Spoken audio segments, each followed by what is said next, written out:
আপনারা দেখছেন বাংলা এগিয়ে। সবাইকে প্রথমে জানাই শুভ শারদীয়ার প্রীতি শুভেচ্ছা ও অভিনন্দন। আপনারা দেখলেন আমি প্রতি বছরই এই প্রোগ্রামটা করি। যারা ১০০ দিনের কর্মী আছেন, যারা সাফাই কর্মী আছে বা ডেঙ্গুর মেয়েরা যারা আছেন, তাদেরকে আমি প্রত্যেকটা ওয়ার্ডের আমাদের শিবপুর ব্লকের প্রত্যেকটা ওয়ার্ডেই আমি যারা কর্মীরা থাকেন তাদেরকে আমি একটা আমার তরফ থেকে ক্ষুদ্র প্রয়াস হিসাবে তাদের একটা বস্ত্র আমি তাদেরকে হাতে তুলে দিই।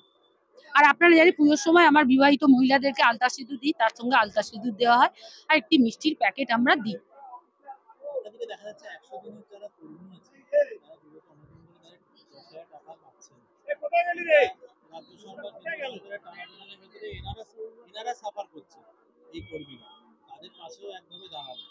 এই যে প্রয়াসটা এটা থেকে অনুপ্রাণিত হয়। আপনারা জানেন যে আমাদের ৩ বছর ধরে ১০০ দিনের কাজ কিন্তু বন্ধ হয়ে আছে। রাজ্য বারবারই কেন্দ্রের কাছে টাকা চাইতে যাচ্ছে, দিল্লিতেও গেছে, কিন্তু কেন্দ্র সেক্ষেত্রে কোনো রকম কর্ণপাত করছে না। আমরা আমাদের তরফ থেকে যতটা সম্ভব চেষ্টা করি, হ্যাঁ, যে এটা যেন তাদের ওই ১০০ দিনের টাকাটা যেন চলে আসে।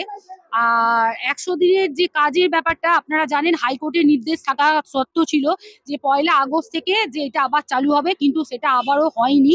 এই ১০০ দিনের মেয়েরা ঠিকমতো মাইনেও পায় না, তাদের সাংসারিক আর্থিক অভাব সবকিছু পড়ে যাচ্ছে। তো আমার তরফ থেকে ছোট্ট করে তাদেরকে একটুখানি মনে কোথাও পুজোর একটু আনন্দ দেওয়ার জন্য এইটা করছি। এইটাই আমার ছোট্ট ক্ষুদ্র প্রয়াস। এই ১০০ দিন কাজ দরবার করার জন্য কিছুদিন আগে আমাদের দাদা একজন আছেন মানুষদা, উনিও কিন্তু রাজ্যপালের কাছে গিয়ে আপনার চিঠি দিয়েছেন যাতে ১০০ দিনের কাজটা চালু হয়।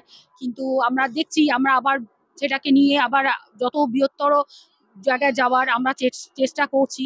আর প্রদেশ মহিলা কংগ্রেসের তরফ থেকে সকল পশ্চিমবঙ্গবাসীকে জানাই শারদীয়ার প্রীতি শুভেচ্ছা ও অভিনন্দন।